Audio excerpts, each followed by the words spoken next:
आज हम लोग सॉल्यूशन करने वाले हैं 10 सितंबर के जो थर्ड शिफ्ट में पूछा गया सवाल है। 10 सितंबर का थर्ड शिफ्ट का सवाल। पहला क्वेश्चन क्या है, X square plus Y square 280, X Y बराबर 220, ये आपसे पूछ रहा है। यहाँ ध्यान दीजिए, आपका दिया हुआ है कि X square plus Y square equal to 280। आपको पता है इसका फॉर्मूला क्या होता है, A square plus B square का, ए प्लस बी का होल स्क्वायर माइनस 2ab। इसका मान कितना दिया है, 280 दिया है। चलिए यहाँ से x प्लस वाई का whole square minus A B का मान क्या दिया, 120 दिया था। 120 गुना 2 करेंगे 240 हो जाएगा। 240 तो जाकर जोड़ेंगे, 280 में 240 जोड़ेंगे तो कितना हो जाएगा, 280 में अगर 240 जोड़ देंगे ले जा करके 0 8 से 12 इतना आ जाएगा। ठीक है, एक्स वाई का मान यहाँ रख दिए 120 गुना 240 तो जाकर जोड़ दिए, तो x प्लस वाई का मान कितना हो गया, √520 आ गया। अब देखिए इसी का एक और फॉर्मूला आपको पता है, अगर X square plus Y square बराबर 280 दिया हुआ है, X square plus Y square का एक और फॉर्मूला होता है a माइनस बी का होल स्क्वायर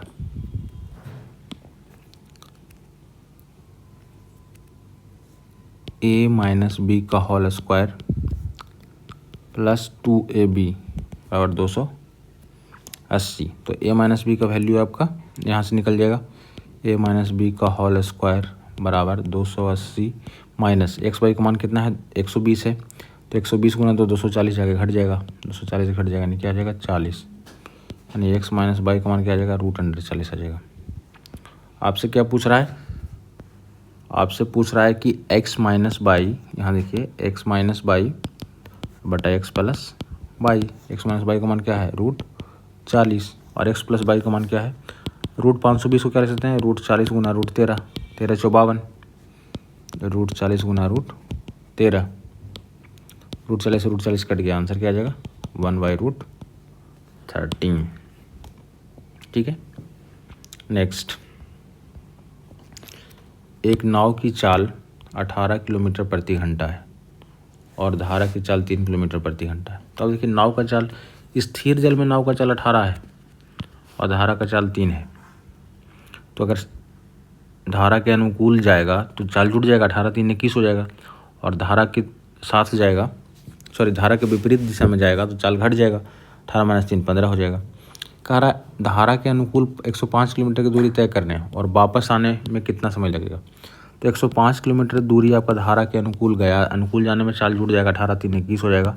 फिर वापस भी आया, तो वापस आया तो अब धारा के अनुकूल गया था तो धारा के प्रतिकूल वापस आएगा, तो प्रतिकूल में चाल क्या हो जाएगा, घट जाएगा, 18 माइनस 3 15, यानी गया तो 21 के चाल से था लेकिन आया वो 15 के चाल से।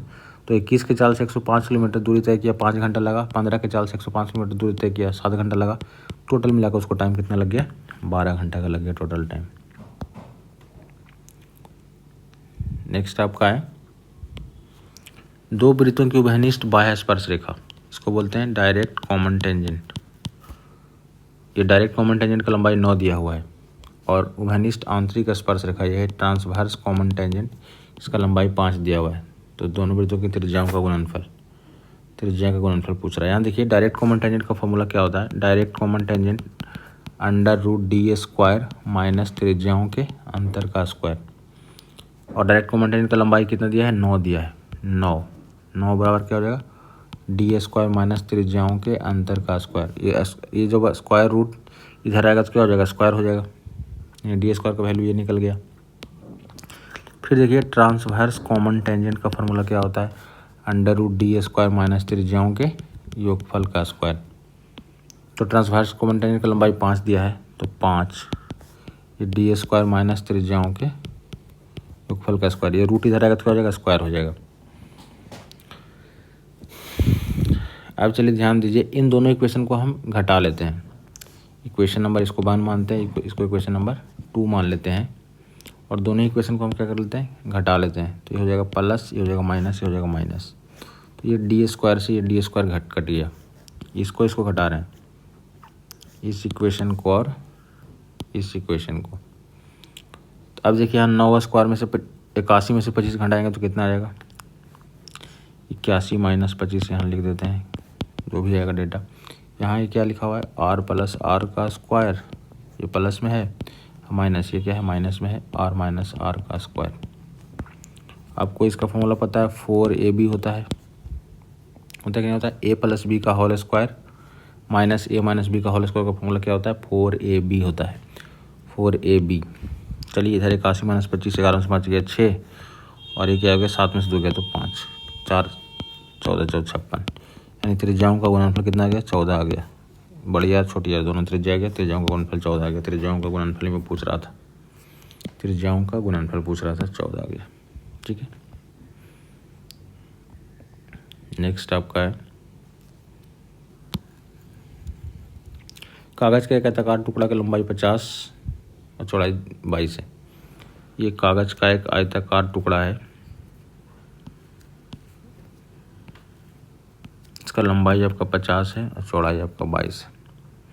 कागज़ को उसकी चौड़ाई के साथ लपेट कर बेलन बनाया गया। ये देखिए चौड़ाई, इसको लपेट के बेलन बनाए, यानी इस चौड़ाई को आप क्या कर दिए, ऐसे कर दिए, यानी ये 22 जो है वो आपका क्या हो गया, इसका पूरा ये बेलन बना देते हैं पूरा, पहले 22 पूरा क्या हो गया, इसका परिधि हो गया। तो जब परिधि 44 होता है तो त्रिज्या कितना होता है, 7 होता है। जब त्रिज्या 7 होता है तो परिधि क्या होता है, 44 होता है, यानी परिधि क्या है, 22 है, तो त्रिज्या कितना हो जाएगा, 7/2 हो जाएगा, त्रिज्या निकल गया इसका। ये आपका क्या है, ये बेलन का क्या हो जाएगा, ऊंचाई हो जाएगा। ऊंचाई क्या है आपका, 50 है। आयतन पूछ रहा है बेलन का, बेलन का क्या होता है, pi R square H, pi R square H. ठीक है, पाई का मान क्या होता है, 22/7 होता है, ये 49/4 हो जाएगा, ये 50 हो जाएगा, 7 7 49, 2 दूना 4, 25 दूना 50, 11 दूना 22, 11 7 77 और गुना 25, 25 7 175, बाकी 17, 25 से 175, 175 7 82 10 92, 1925 हो जाएगा आपका। नेक्स्ट आपका है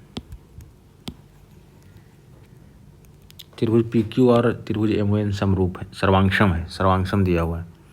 यहाँ देखिए 2 फिगर ड्रॉ करते हैं, एक फिगर आपका है PQR और एक फिगर आपका है MON। ये दोनों सर्वांक्षम है। सर्वांक्षम का मतलब क्या होता है, सारा कोण तो पहले बराबर होगा ही होगा, सारा भुजा भी बराबर होगा।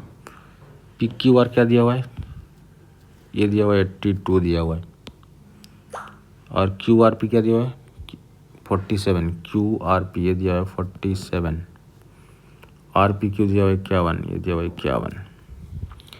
MON क्या दिया हुआ है, MON दिया हुआ है 5/-8, QR दिया हुआ है कितना 24, ON दिया हुआ है 3x plus y, x plus y का मान पूछ रहा है। यहाँ देखिए 2 त्रिभुज सर्वांक्षम है तो कोण क्या हो जाएगा, आपस में बराबर हो जाएगा, यानी 82 के बराबर क्या हो जाएगा, 5/+8, 82 = 5/-8, सॉरी -8 है, इधर 8 हो जाएगा प्लस में तो 90 हो जाएगा, y का मान आ गया 18।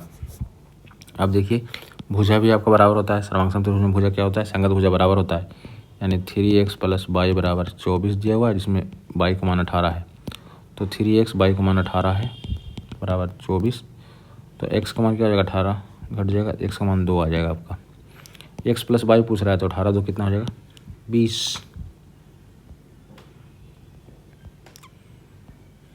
नेक्स्ट आपका है $1,000,000 में निवेश, 2018 और 15 में निवेश का अनुपात, 18 में निवेश कितना है आपका, 65 है, और 15 में निवेश कितना है, 15 में निवेश आपका 60 है। दोनों का अनुपात पूछ रहा है, 65 और 60 का अनुपात पूछ रहा है, 13:12, 13:12। एक वृत्त के त्रिज्यखंड का केंद्रीय कोण कितना है, त्रिज्यखंड का केंद्रीय कोण पूछ रहा है, जिसका क्षेत्रफल 209 और परिमाप 63 के बराबर है। दिया गया है कि त्रिज्या गैर ऋणात्मक पूर्णांक नहीं है। यहाँ देखिए एक सर्किल ड्रॉ करते हैं पहले, ये एक सर्किल है,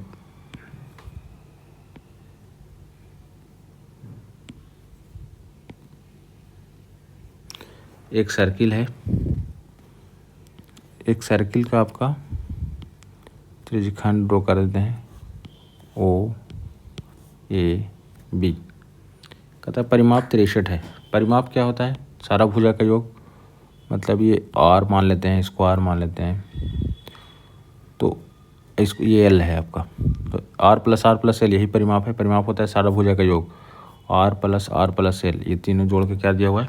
63 दिया हुआ है। परिमाप आपका दिया हुआ है 63। चलिए उसके बाद आपका क्षेत्रफल दिया है 209। क्षेत्रफल देखिए क्या होता है, त्रिज्यखंड का क्षेत्रफल क्या होता है? 1/2 गुना चाप की लंबाई गुना त्रिज्या। 1/2 गुना चाप की लंबाई गुना त्रिज्या, ये कितना दिया है? 209। एक होता है थीटा बटा 360 गुना पाई स्क्वायर, उसका यहाँ पे काम नहीं आएगा। 1/2 गुना चाप की लंबाई गुना त्रिज्या, ये आपका 209 है। अब चलिए चाप का लंबाई अगर निकालना है, चाप की लंबाई ये देखिए, इन तीनों को जोड़ के तो 63 है। चाप का लंबाई यहाँ से क्या निकल जाएगा? 63 माइनस 2r हो जाएगा, आर जाएगा उधर घट जाएगा, r प्लस आर तो 2r हो जाएगा। तो यहाँ पे आपका आ जाएगा 1/2 इंटू चाप की लंबाई 63 माइनस 2r इंटू आर बराबर 209। आगे 209 गुना 2 करेंगे तो कितना हो जाएगा? 418 हो जाएगा। ये 2 जाकर उधर गुना कर दिए, 63 गुना आर, ये क्या हो जाएगा? 63r माइनस 2r स्क्वायर बराबर 418 आ गया।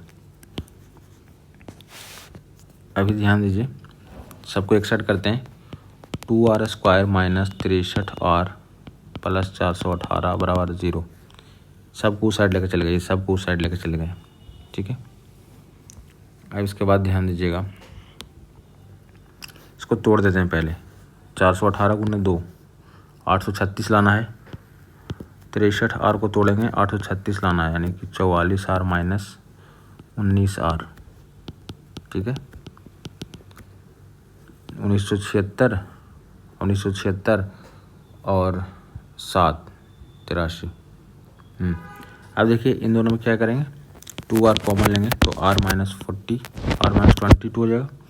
19 कॉमन लेंगे तो क्या हो जाएगा? r माइनस 19 दूना 38, 19 दूना 38, 22 हो जाएगा।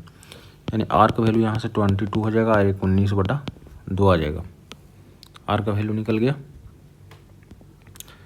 अब चलिए अब आगे चलते हैं। हमको त्रिज्यखंड का क्षेत्रफल 209 दिया हुआ था। त्रिज्यखंड का क्षेत्रफल कितना दिया हुआ था? 209 दिया हुआ था। तो त्रिज्यखंड का क्षेत्रफल निकालते हैं। त्रिज्यखंड का क्षेत्रफल आपका फॉर्मूला होता है क्या? थीटा बटा 360 गुना,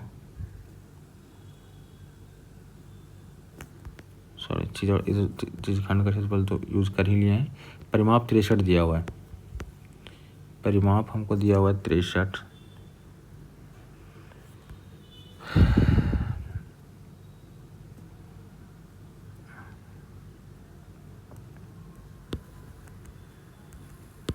आपका परिमाप क्या था? 2r प्लस एल, इसका वैल्यू क्या दिया हुआ है? 63 दिया हुआ है। r का वैल्यू आप निकाल लिए कितना? 22, यानी हो जाएगा 63 माइनस r का वैल्यू आप निकाल दिए 22, तो 22 दोनों क्या हो जाएगा? ये 44 घट जाएगा, l निकल गया। l होता क्या है? थीटा बटा 360 गुना 2 पाई r का मान क्या है? 22 है। ये कितना हो जाएगा? ये 19। अब देखिए यहाँ से कुछ 2 से 180 कट जाएगा, 11 दूना 22, 90 दूना 180, यानी थीटा का मान जो हो जाएगा वो कितना हो जाएगा? इधर 19 गुना 90 गुना 7, 90 गुना 7, ऊपर क्या है? 11 गुना 22, नीचे आ जाएगा। एक और कटेगा, 11 दूना 22, 45 दूना 90, तो थीटा का मान आपका आ जाएगा, अभी तो और नहीं कटेगा, ये 2 पाई r।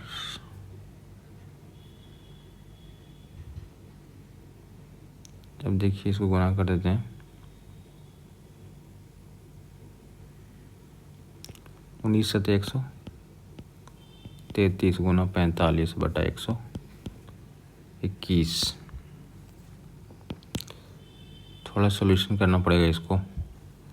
45 दिया, 133 में 45 गुना कर देते हैं, 5 दिया 15, 13 5 65, 66, 4 12 13 54 और 1 53, 5 6 2 8 6 3 9, और ये 5 हो जाएगा, 59/8/121। अब इसको सॉल्व करेंगे हम तो 121 कितना बार में लगेगा, 484 हो जाएगा, 5 हो जाएगा आपका 605 होगा, 50 तो नहीं लग पाएगा। यानी ऑप्शन जो आपका आएगा वो 50 से छोटा आएगा। 50 से छोटा ऑप्शन आपका कौन सा है, बस एक ही है, 49.5 आंसर इसका आ जाएगा। यहाँ सॉल्व करेंगे, अगर 5 से लगा देंगे तो 5 12 पर 60, 605 आ जाएगा, ठीक है। लेकिन यहाँ पे है कितना, 598 ही है, मतलब 50 से तो कम आएगा। यानी आपका 50 से कम का एक ही ऑप्शन आपका है 49.5, लगभग में यही आंसर आएगा आपका। चलिए थोड़ा कैलकुलेटिव सवाल था, ये सब एग्ज़ाम में थोड़ा बच के रहिएगा इस सवाल से, एक सवाल छूट जाए बाकी सवाल अटेम्प्ट होना चाहिए। क्वेश्चन नंबर 8 आपका है 45 प्राकृतिक संख्याओं के वर्गों का औसत। देखिए वर्गों का योग क्या होता है, n इंटू 2n, वर्गों का योग क्या होता है, n into n+1 into 2n+1/6। n प्राकृतिक संख्याओं के वर्गों का योग ये होता है। अगर औसत निकालना है तो n से भाग दे देंगे, औसत निकल गया। यानी औसत का फॉर्मूला क्या हो गया, n+1 इंटू 2n+1/6। n का वैल्यू कितना दिया है, 45 दिया है, तो 45 रख देंगे। 45 + 1 46, 45 दूना 90, 91, 91/6, 3 दूना 6, 3 दूना 46। अब चलिए 23 दूना 46, 3 दूना 6, 23 गुना 1 23, बाकी 2, 23 नंबर 207, 207 2 209, बड़ा कितना है आपका 3 है। यहाँ देखिए 3 छक्का 18, 2 9, 3 नंबर 27, 2 3, 2 3, 3 7 21, 697 पॉइंट समथिंग आएगा। 697 का एक ही ऑप्शन आपका दिया हुआ है, बस 697, आगे सॉल्व नहीं करेंगे, ठीक है। नेक्स्ट आपका है, एक आदमी 10 लीटर दूध में 6 लीटर पानी मिलाता है और दूसरा आदमी 8 लीटर दूध में 4 लीटर पानी मिलाता है। दोनों मिश्रणों में दूध का अनुपात बताइए। 10 लीटर दूध में 6 लीटर पानी मिला रहा है, तो टोटल दूध आपका देखिए, दूध का दोनों मिश्रण में दूध का अनुपात बता रहा है। तो 10 लीटर दूध में 6 लीटर पानी मिलाया, तो 10 लीटर दूध है टोटल कितना में, 10 6 16 में। दूसरा मिश्रण क्या है, दूसरा जो आदमी है 8 लीटर दूध में 4 लीटर पानी मिलाता है, तो 8 लीटर दूध है टोटल कितना में, 8 4 12 में। इन दोनों का अनुपात पूछ रहा है, ठीक है। यहाँ से दूध निकाल दिए, यहाँ से दूध निकाल लिए, फिर पूछ रहा है दोनों मिश्रण में दूध का अनुपात। इन दोनों दूध का अनुपात निकालना है केवल आपको, तो क्या हो जाएगा, 12 × 120, जब काट लीजिए इसको, 5 × 10, 16, 12, अब कटेगा तो 4 × 3 = 12, 4 × 2 = 8, ये हो जाएगा 5 गुना, ये 3 5 से गुना हो जाएगा 15, ये 2 8 से गुना होगा तो कितना हो जाएगा, 8 × 16। यहाँ से दूध निकालिए, यहाँ से दूध निकाल लिए, बस दोनों का अनुपात निकाल दिए। नेक्स्ट आपका है, पाइप पी और क्यू एक पानी की टंकी को 10 घंटे और 15 घंटे में भर सकते हैं। पाइप पी और क्यू 10 घंटा और 15 घंटा में भर सकता है, जबकि आर पानी से भरे उस टैंक को 12 घंटे में खाली कर सकता है। आर 12 घंटा में खाली कर रहा है, ये खाली करने वाला है और ये दोनों किस क्या करने वाला है, भरने वाला है। यहाँ से एलसीएम निकालते हैं, एलसीएम कितना आएगा, 60, 10 छक्का 60, इफिशियंसी निकाल लेते हैं, 15 4 60, 12 5 60, इफिशियंसी निकल गया आपका। फिर कहता है एक पाइप और आगे फिर कह रहा है कि प्रारंभ में टैंक खाली है, केवल पाइप पी और क्यू 6M को खोले जाते हैं। 6M को पी और क्यू खोला, तो पी और क्यू खोल दिए आप, तो पी 6 और 4 मतलब 1 घंटा में 10 भाग भरेगा। पाइप आर को 9 बजे खोला जाता है, तो 9 बजे जब खाली करने वाला को खोले, उससे पहले 3 घंटा काम कर चुका, चूँकि 6 बजे ही खुला था, तो 6 बजे खुला, 3 घंटा का काम कर लिया, मतलब 1 घंटा में 10 भाग भर रहा है, तो 3 घंटा में 30 भाग भर दिया। तो जब 60 में 30 भर दिया तो कितना भाग और भरना रहा, 30 भाग और भरना रहा। उसके बाद आर भी खुल गया, तो आर खुला था, अब तीनों मिल के काम करेगा, तो ये 6 4 10 ये तो भरेगा, लेकिन ये खाली करने वाला है तो 5 खाली कर देगा, यानी 5 ही भाग भरेगा 1 घंटा में, तो 1 घंटा में 5 भाग भरेगा, तो 1.5 घंटा मान लेते हैं खाली कर देगा, भर देगा। तो आपका क्या हो जाएगा, 6 घंटा में तीनों मिलके भर दिया। 9 बजे के बाद तीनों मिलके 6 घंटा में भर दिया, तो 9 बजे के बाद 6 घंटा मतलब कितना बच जाएगा, 9 3 12, 3 बज जाएगा। 9 6 15 होगा, 15 को 3 बोलते हैं।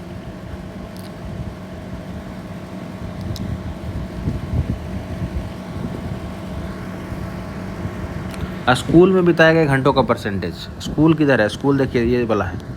स्कूल आपका 6 घंटा बिता रहा है। टोटल कितना में? 24 में परसेंटेज के लिए 100 से गुना 6 4 24 25 4 100 25%।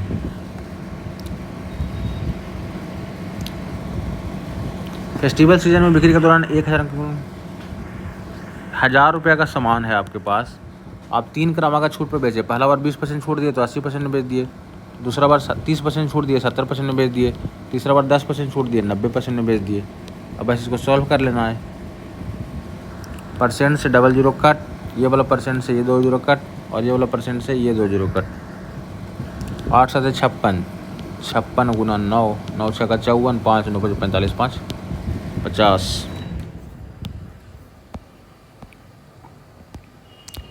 नेक्स्ट आपका है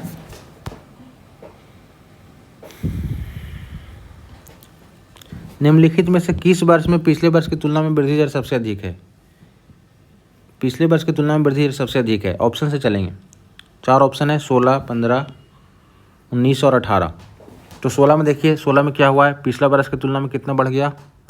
83 से 100 हो गया, यानी लगभग 17 बढ़ गया। 2015 में देखते हैं, 15 में आपका क्या हुआ? 72 से 83 हो गया, मतलब बहुत कम बढ़ा है, 11 में बढ़ा है। परसेंटेज भी निकालेंगे तो छोटा डेटा ही आ पाएगा, हमको परसेंटेज में निकालना है। 2019 में क्या हुआ है? 28 से 34 हुआ है, तो और 6 बढ़ा है मात्र। 18 में क्या हुआ है? 12 से 28 बढ़ा है। हाँ, ये थोड़ा ज़्यादा बढ़ा है। 12 से 28 बढ़ा मतलब कितना? 16 बढ़ गया। 112 में गुना 100, 16 7 72 से 14 से 98, यानी 14% के आसपास बढ़ा है। यहाँ जो पहला ऑप्शन था 16 में क्या हुआ? 83 से 100 हुआ, यानी 17 बढ़ा है। कितना में? 83 में परसेंटेज के लिए 100 से गुना 17 5 85, 20 5 100, यानी लगभग वही क्या हो जाएगा? 19 20 के आसपास आएगा, यानी सबसे ज़्यादा 16 में ही बढ़ा है। इधर 14 आया, इसको भी आप निकाल सकते थे। 11 बढ़ा था तो 11 बढ़ा है टोटल 72 में गुना 100, 11 7 77, 77 भी मान लेंगे तो 14, यानी 14 15 के बीच में ये वाला आ पाएगा। ये वाला डाटा सबसे ज़्यादा बढ़ा है। मोटा मोटी निकालते हैं एग्जाम में, ज़्यादा टाइम पास नहीं करते उसमें। एक निश्चित धनराशि पर साधारण ब्याज धनराशि का 5वां हिस्सा है। धनराशि का 5वां हिस्सा ब्याज है। धनराशि को 5 मान लेते हैं तो ब्याज क्या हो जाएगा? इसका 5वां हिस्सा मतलब 1 हो जाएगा। प्रतिवर्ष ब्याज की दर वर्षों की संख्या की 5 गुनी है, यानी टाइम मान लेते हैं T ईयर, तो रेट क्या हो जाएगा? इसका 5 गुना, यानी 5T हो जाएगा। अब यहाँ देखिए, ब्याज निकालना तो ब्याज 1 दिया है। ब्याज वाला क्या होता है? मूलधन गुना समय, समय T है, गुना दर, दर 5T है बटा 100, 25 100 100, यानी T इसका बराबर 4 आ जाएगा, यानी T का मान कितना आ गया? 2 आ गया। यहाँ से T का मान निकाल लिए। आगे कहते हैं ब्याज की दर में 3% वृद्धि हो गया। ब्याज 5T था, यानी नया ब्याज दर कितना आ गया? न्यू जो रेट है वो कितना हो गया? 3% बढ़ गया, यानी कि T का मान 2 है तो 5 दूना 10, 10 तो यहीं से आ गया, 3 बढ़ गया मतलब 13% हो गया। तो 6 वर्षों के लिए 5600 का ब्याज कितना होगा? 5600 आपका मूलधन है। मूलधन का तुलना मूलधन से करते हैं। ब्याज के लिए RT से गुना, T आपका 6 साल दिया हुआ है, T आपका 6 साल दिया हुआ है, तो 13 6 78 हो जाएगा ब्याज। डबल से डबल कट गया, 56 गुना 78 कर लेंगे।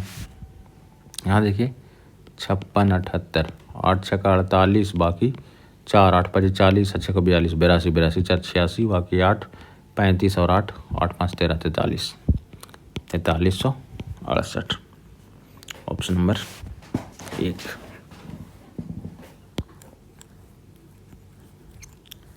और 15 देखिए, यहाँ देखिए 15 3 45 हो जाएगा 15, प्लस 4 गुना क्या हो जाएगा? 4A, माइनस 24 गुना क्या हो जाएगा? 48, प्लस 4 बराबर 1।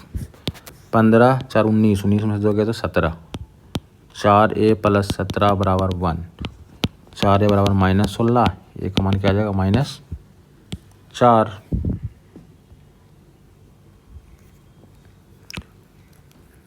दुकानदार किसी वस्तु के अंकित मूल्य पर 20% छूट देता है। अंकित मूल्य को हम मान लेते हैं 100, तो 20% छूट पर कितना में बेचेगा? 80 में बेच दिया। इस प्रकार 10% लाभ होता है। अब यहाँ से क्रय मूल्य निकालते हैं। ये 80 विक्रय मूल्य है, 10% लाभ पर विक्रय मूल्य कितना हो जाएगा 110। विक्रय मूल्य को विक्रय मूल्य से तुलना कर दिए, क्रय मूल्य के लिए 100 से गुना, यानी क्रय मूल्य कितना आ गया 800/11। क्रय मूल्य 800/11 आ गया। क्रय मूल्य और अंकित मूल्य का अनुपात पूछ रहा है। क्रय मूल्य यह है, अंकित मूल्य आपका 100 है। इन दोनों का रेशियो निकालना है आपको। 00 से 00 कट जाएगा, 8:11 हो जाएगा। 8:11। सुनीता और ममता के बीच एक चुनाव में 85% मतदाताओं ने मत डाला। मान लेते हैं कि टोटल मत x है, तो 85% मत डाल रहा है, यानी x का 85% टोटल वोट पड़ा। ठीक है, डायरेक्ट लिखेंगे x वोट है, 85% वोट पड़ रहा है, मतलब 85% को 17/20 ले लेते हैं, यानी इतना वोट पड़ा। 2% मत अवैध हो गया, तो 2% अवैध हुआ मतलब 98% वैध रहा, तो 98% को ले लेते हैं 49/50, यानी इतना आपका वैध हो गया। सुनीता को इतना मत मिला जो वैध मतों का 78% है, ये वैध मत है, इसका उसको 78% मिला। 78% को 39/50, और उसको मिला है कितना 64,974, बस बराबर कर दिए। ये जो वैध मत है, इस वैध मत का 78% सुनीता को मिला, जो इसके बराबर है, बराबर कर दिए, सॉल्व कर लिए। अब चलिए सॉल्व करते हैं। 17 से पहले काटते हैं। 17 17 × 51, 13 9, 17 36, 136, 3 7 17 34, 3 4 17 34। 3 से काटते हैं, 13 से काटते, 13 3 39, 13 से काटते हैं, 13 दूना 26, 26 27 28, 12 12 122, 13 9 17 से 5 2 13 152। अब 3 से काट लेते हैं फिर से, 3 9 27, 2 4 3 8 24, 49 दूना 98। एक्स का मान क्या आ गया, इधर 2 आ गया, इधर क्या है 5 5 25 दूना 50 पर 1 2 3 0 1 2 3 0, 50 और गुना 2 कितना हो जाएगा 1 लाख, यानी एक्स का मान आपका क्या 1 लाख है। चुनाव में नामांकित मतदाताओं की संख्या कितना है टोटल आपका 1 लाख। नेक्स्ट आपका है सबसे इजी सवाल। साइन कट जाएगा, यहाँ कॉस कट जाएगा, 3/5 + 2/5 कितना हो जाएगा 5/5, एक आंसर आ जाएगा। आपको पता है, यहाँ ध्यान दीजिएगा, जब साइन 58 है ये कॉस 32 है, ये भी कॉस, ये साइन 58 हो जाएगा, साइन 58 कट जाएगा। यहाँ ये क्या हो जाएगा, इसको अगर चेंज करेंगे तो क्या हो जाएगा, cos 62 होगा, cos 62 कट जाएगा, तो यहाँ से 3/5, यहाँ से 2/5 बचेगा। सॉल्व कर लिए। यहाँ ध्यान दीजिए, 7 cos स्क्वायर को हम क्या लिख सकते हैं 2 cos स्क्वायर + 5 sin स्क्वायर। ऐसा क्यों लिखे, क्योंकि 5 sin स्क्वायर 5 sin स्क्वायर 2 बार हो जाएगा, sorry 5 cos square 5 cos square. 7 को 2 और 5 में तोड़ दिए, 5 में क्यों तोड़ा, क्योंकि यहाँ भी 5 sin स्क्वायर, यहाँ 5 cos स्क्वायर हो जाएगा, तो sin स्क्वायर cos स्क्वायर 1 हो जाएगा, यानी यहाँ आ जाएगा 2 cos स्क्वायर ये वाला। उसके बाद 5 cos स्क्वायर और 5 sin स्क्वायर, 5 कॉमन लेंगे, sin स्क्वायर + cos स्क्वायर 1 हो जाएगा, -6 = 0। 2 cos स्क्वायर यहाँ से -1 हो जाएगा, उधर जाकर 1 हो जाएगा। cos थीटा का मान क्या हो जाएगा 1/2 का अंडर रूट हो जाएगा, यानी थीटा = कितना हो जाएगा 45 डिग्री। अब आपसे किसका मान पूछ रहा है, इसका मान आपसे पूछ रहा है 1 + 45 पे क्या होता है √2 होता है, tan क्या होता है 1 होता है, √2 - 1। परिमेयीकरण करेंगे, कैसे करते हैं, √2 + 1 का होल स्क्वायर हो जाएगा, नीचे में 1 हो जाएगा। परिमेयीकरण करेंगे, ये वाला टर्म ऊपर लेके जाएंगे साइन चेंज करके, तो √2 + 1 करके ले जाएंगे, √2 + 1 एक बार पहले से है, एक बार और हो जाएगा, तो √2 + 1 का होल स्क्वायर हो जाएगा। नीचे में दोनों के वर्गों का अंतर लिख दें, √2 का वर्ग 2 और 1 का वर्ग 1, 2 और 1 का अंतर क्या हो जाएगा 1 आ जाएगा। 1 + वर्गमूल से बाहर निकालेंगे तो क्या हो जाएगा स्क्वायर, ये वर्गमूल कट जाएगा, यानी क्या हो जाएगा √2 + 2 आ जाएगा आंसर आपका। चलिए नेक्स्ट सवाल की तरफ चलते हैं। ये भी सबसे हल्का सवाल है आपका। कहता है इतना जो है 7 अंकों की एक संख्या है, ये 7 अंकों का एक संख्या दिया हुआ है 6 2 6 8 4 स्टार और हैच। 8 और 5 दोनों से विभाज्य है, तो स्टार और हैच का मान बताइए। ऑप्शन से रख देते हैं, पहला ऑप्शन क्या है 4 0 है, 4 और 0। 5 और 8 दोनों से, 8 और 5 दोनों से विभाजित होना चाहिए, आपको चेक करना है। 8 और 5 दोनों से विभाजित होना चाहिए, तो लास्ट में 0 है तो 5 से विभाजित होगा, करेक्ट है। 8 से विभाजित होना चाहिए। अगर लास्ट का 3 अंक 8 से विभाजित है मतलब 8 से विभाजित होगा तो 8 पचे 40, 4 0 8 पचे 40, यानी करेक्ट है। ये वाला ऑप्शन करेक्ट हो जाएगा। अगर ये नहीं होता तो दूसरा ऑप्शन लेके देखते। सबसे इजी तरीका ऑप्शन से। 5 सेंटीमीटर और 10 सेंटीमीटर दो वृत्तों की त्रिज्या है, उनके केंद्र के बीच का दूरी इतना है। तो अनुप्रस्थ स्पर्श रेखा, अनुप्रस्थ स्पर्श रेखा क्या होता है? Transverse common tangent, transverse common tangent. और ट्रांसवर्स कॉमन टेंजेंट का फॉर्मूला होता है डी स्क्वायर माइनस त्रिज्याओं के योगफल का स्क्वायर। केंद्रों के बीच का दूरी 17 दिया है, 17 का स्क्वायर माइनस त्रिज्याओं का योगफल 5 और 10 15 का स्क्वायर हो जाएगा। 8 15 17 का आप ट्रिपलेट जानते होंगे, 8 15 17 8 आ जाएगा। ये किसी वर्ग का क्षेत्रफल इतना है तो इसका परिमाप बताइए। वर्ग का क्षेत्रफल ये दिया हुआ है, इसको हम क्या लिख सकते हैं? 4x + 5 का होल स्क्वायर लिख सकते हैं। यानी वर्ग का क्षेत्रफल क्या होता है? भुजा स्क्वायर होता है, यानी भुजा स्क्वायर का वैल्यू ये है, तो भुजा का मान क्या हो जाएगा? 4x + 5। परिमाप निकालना है। परिमाप के लिए क्या करते हैं? 4 से गुना कर देते हैं। इसमें 4 गुना भुजा परिमाप होता है। परिमाप आ गया आपका।